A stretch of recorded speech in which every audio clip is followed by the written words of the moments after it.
O medo sempre acompanhou o ser humano. Desde o início da nossa história, ele teve uma função clara: proteger. Medo de predadores, medo da fome, medo de ser expulso do grupo. Quem não sentia medo não sobrevivia. O problema é que o mundo mudou, mas o nosso sistema emocional, em grande parte, não. Hoje, a maioria das pessoas não corre mais o risco físico real, mas o medo ainda não desapareceu. Ele só mudou de forma. Hoje, o que ameaça não é mais o corpo, é a identidade, é a imagem, é o valor pessoal, é o lugar que a pessoa ocupa no mundo. E é por isso que, mesmo vivendo na era com mais informação, mais cursos, mais caminhos possíveis, nunca houve tanta gente travada. Travada para decidir, travada para se posicionar, travada para agir. Esse travamento não acontece porque as pessoas querem. Elas querem mudar de vida, querem mais autonomia, querem construir algo próprio, querem empreender, mas entre o querer e o agir existe um território silencioso. É nesse território que o medo atua. Não um medo escancarado, não um medo consciente que a pessoa assume, mas um medo mais sofisticado, mais racional, mais silencioso. Um medo que não grita, foge, ele sussurra.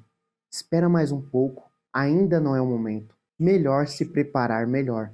E quando a pessoa percebe, anos se passaram e a ação nunca veio. Então hoje eu não vou te motivar. Eu não vou te dizer, vai com medo mesmo. Eu não vou te dizer, acredita em você.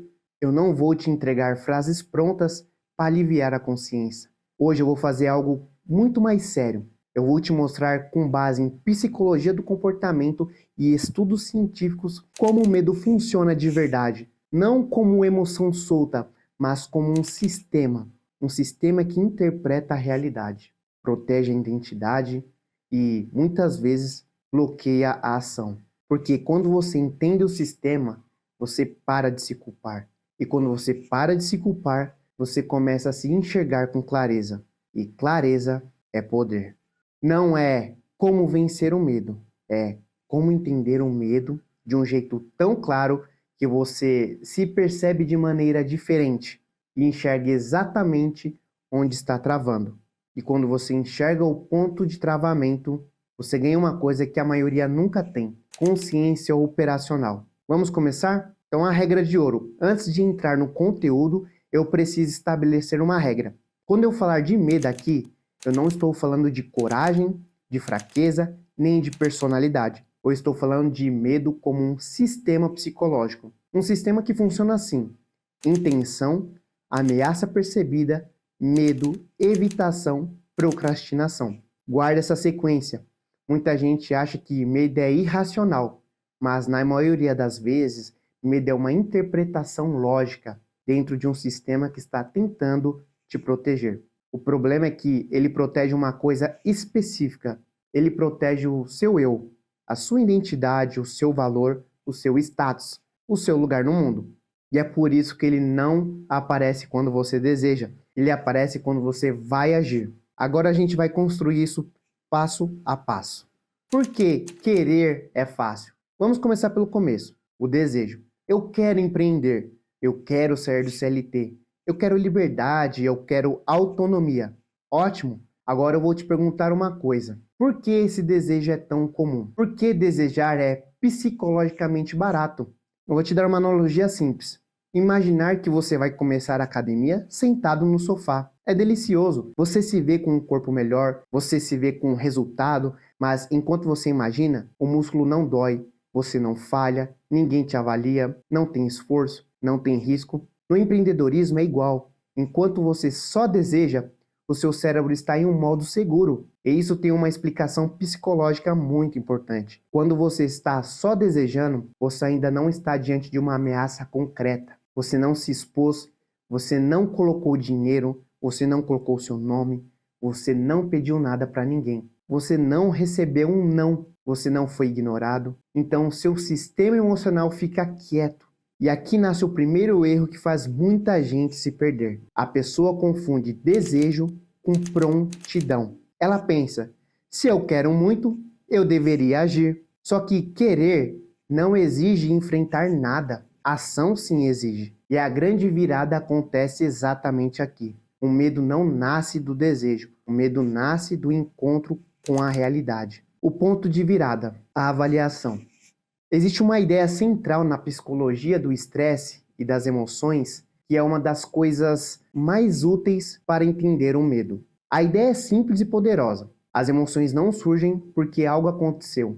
As emoções surgem porque você interpretou o que aconteceu. Vou repetir de outro jeito. Não é o evento que gera medo, é o significado do evento. Isso muda tudo, porque se a emoção nasce de interpretação, então duas pessoas podem viver a mesma situação e sentir coisas completamente diferentes.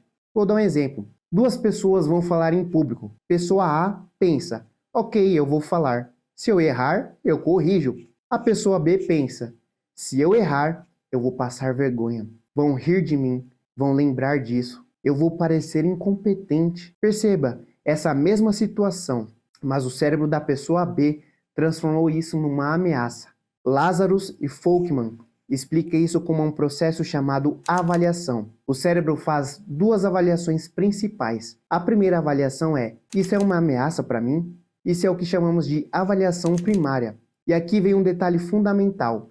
Ameaça não é perigo físico apenas. Ameaça pode ser ameaça ao seu valor, ao seu status, à sua identidade, ao seu futuro, ou seja, ameaça psicológica. E isso é perfeito para o empreendedorismo, porque empreender, principalmente no começo, é uma atividade com 3 características. 1. Alta incerteza. 2. Alta exposição. E 3. Alto potencial de julgamento social.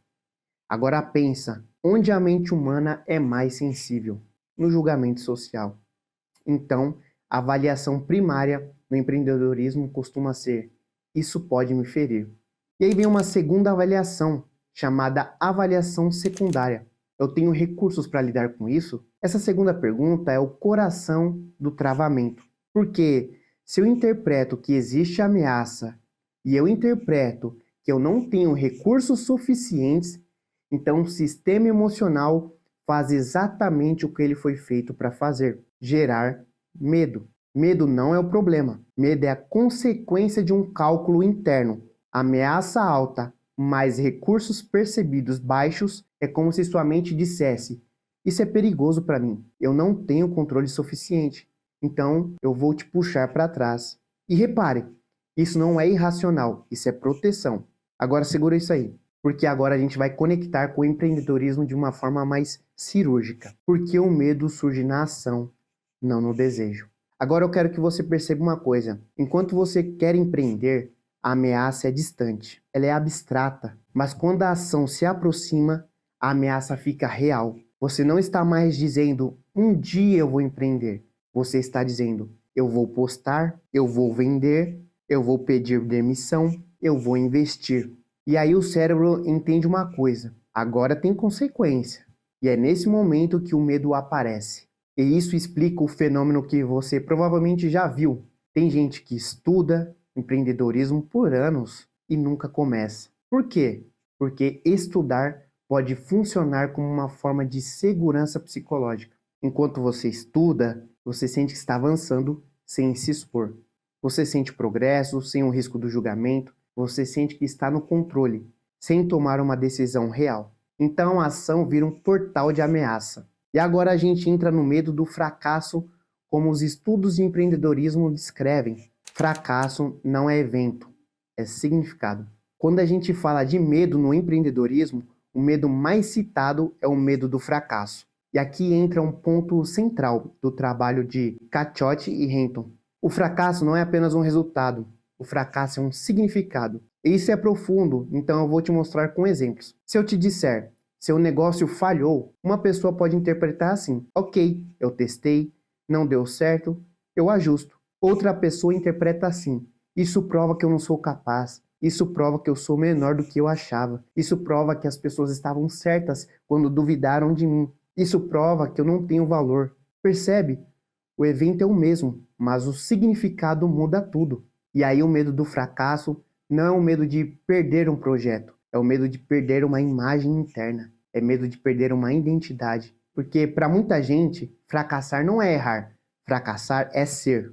É ser incompetente, é ser iludido, é ser fraco, é ser menos. E aí, o empreendedorismo vira um teste de identidade. E é por isso que você vê pessoas extremamente capazes travando no momento de se expor. Elas não estão com medo de empreender. Elas estão com medo de descobrir algo sobre elas mesmas. E agora eu vou te mostrar um bloco que é essencial: os domínios de ameaça. Do que exatamente o empreendedor tem medo? Quando alguém diz, eu tenho medo, isso é genérico demais. A pergunta correta é, medo de quê? E Cacciotti e Hinton mostram que o medo do fracasso pode se ligar a várias ameaças diferentes. Eu vou explicar as principais com exemplos bem reais. Primeiro, a ameaça à autoestima. Esse é o medo de sentir, se eu falhar, isso prova que eu não sou bom o suficiente. Exemplo, a pessoa pensa em lançar um produto, mas trava. E ela diz, não tá bom ainda. Mas no fundo o pensamento escondido é, se eu lançar e ninguém comprar, eu vou sentir que eu sou um nada. Percebe? O medo não é do produto, é do que isso vai fazer com a autoestima. O 2 é a ameaça à identidade social e status. Aqui não é sobre dinheiro, é sobre ser visto. Um exemplo, e se eu me expuser e virarem meme? E se minha família falar, eu avisei? E se meus amigos me olharem diferente? Esse medo é poderoso porque nós somos animais sociais. O julgamento social para o cérebro nunca foi um detalhe. Na história humana, ser excluído era perigoso. Então o cérebro trata a vergonha como uma ameaça real. 3. Ameaça à legitimidade. Esse é um medo silencioso. Quem sou eu para fazer isso? A pessoa até quer empreender, mas sente que não tem autorização. Um exemplo, eu não venho de família empreendedora. Será que eu posso? Eu não tenho diploma X. Será que eu tenho direito de tentar? Isso trava muita gente. E a pessoa nem sabe nomear. 4.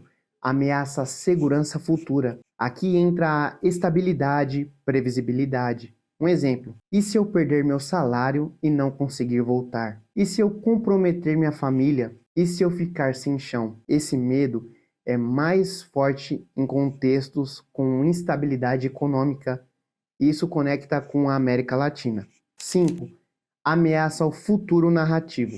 Esse é o medo de atrasar a vida. Exemplo, e se eu perder 2 anos nisso e ficar pior do que eu estou? E se eu investir e isso me colocar para trás?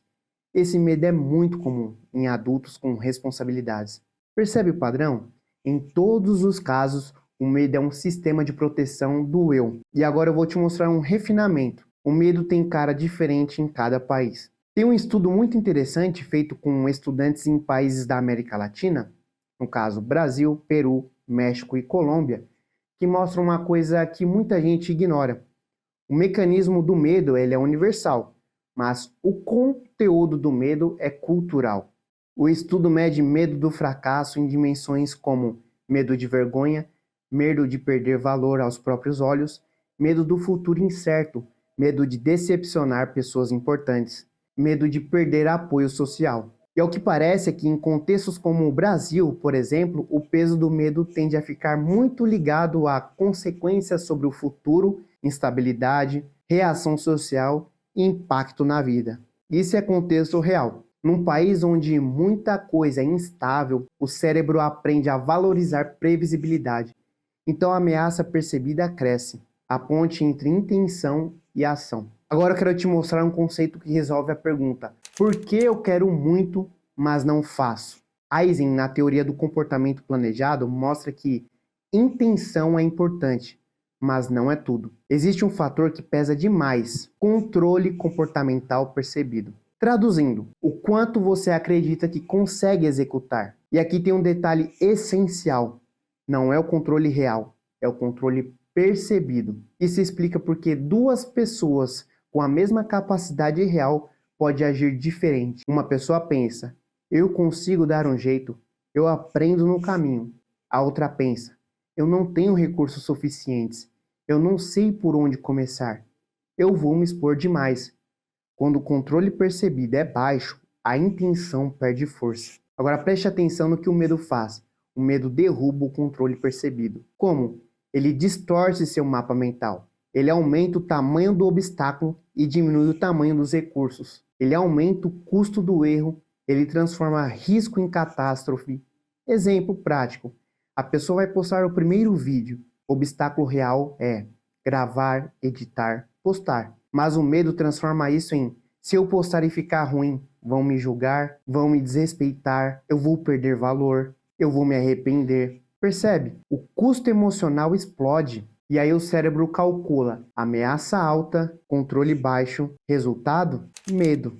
E agora vem a parte que a maioria não entende. O cérebro não escolhe a verdade. O cérebro escolhe reduzir sofrimento. Por que o cérebro escolhe alívio? Lazarus e Folkman dizem que quando o estresse aparece, a mente tenta lidar com isso de algum jeito. Pode ser focando no problema, o que eu faço para resolver, ou reduzir o risco. Ou também focando na emoção. O que eu faço para reduzir o que eu sinto agora? Quando o controle percebido é alto, a pessoa tende a ir para o problema.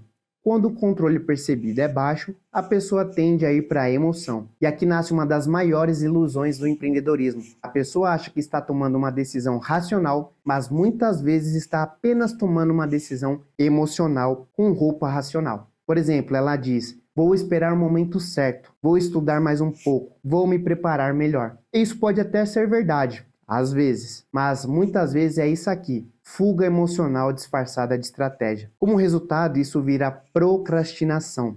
Procrastinação é uma regulação emocional. Procrastinação não é um problema de tempo, é um problema de emoção. A pessoa procrastina para evitar um sentimento ruim. E no empreendedorismo, os sentimentos ruins são claros: ansiedade, medo, vergonha antecipada, ameaça à autoestima, incerteza. Então, o que a procrastinação faz? Ela tira você de um lugar ameaçador. Você pensa em gravar, sente desconforto. Aí você faz outra coisa e o desconforto cai. Então você sente alívio. Aí o seu cérebro aprende uma regra muito perigosa: evitar funciona. Isso é um reforço negativo. Evitar reduz dor agora. Então o cérebro reforça a evitação. E com o tempo você não procrastina porque quer. Você procrastina porque aprendeu. E por que o padrão se consolida? Steele aprofunda isso mostrando que a procrastinação é falha de autorregulação em cenários onde o custo emocional é imediato e a recompensa é distante. Empreender é exatamente isso. A recompensa é distante, liberdade, autonomia, resultado, e o custo é imediato, exposição, risco, incerteza, julgamento. Então o cérebro faz uma escolha: melhor eu aliviar agora. Só que isso cria um ciclo. Você evita, alivia, aprende, evita mais rápido da próxima vez. E o medo vira um sistema. Muita gente não está vivendo um problema de coragem, está vivendo um problema de condicionamento. E se você acha que isso é fraqueza, eu vou te mostrar a armadilha final do ciclo. Agora eu quero que você enxergue onde as pessoas se perdem, porque isso muda a forma como você se julga. O ponto 1. Elas confundem desejo com prontidão. Elas acham que querer deveria ser suficiente. O ponto 2. Elas não nomeiam a ameaça real e o medo cresce no escuro. O ponto 3. Não tem clareza sobre o controle comportamental percebido. Então a intenção vai morrendo em silêncio. O ponto 4. Elas escolhem alívio emocional e chamam isso de estratégia. E o ponto 5. Elas repetem isso e criam um padrão. E depois acham que são assim. E aqui está a frase que eu quero que você guarde: você não é covarde. Você está tentando se proteger. A pergunta não é como eu vir outra pessoa. A pergunta é o que exatamente eu estou tentando proteger e de quê? Porque quando você responde isso, você começa a se ver diferente. Você para de dizer eu estou travado e começa a dizer eu estou evitando essa ameaça específica. Isso é clareza. Então deixa eu fechar com uma síntese limpa.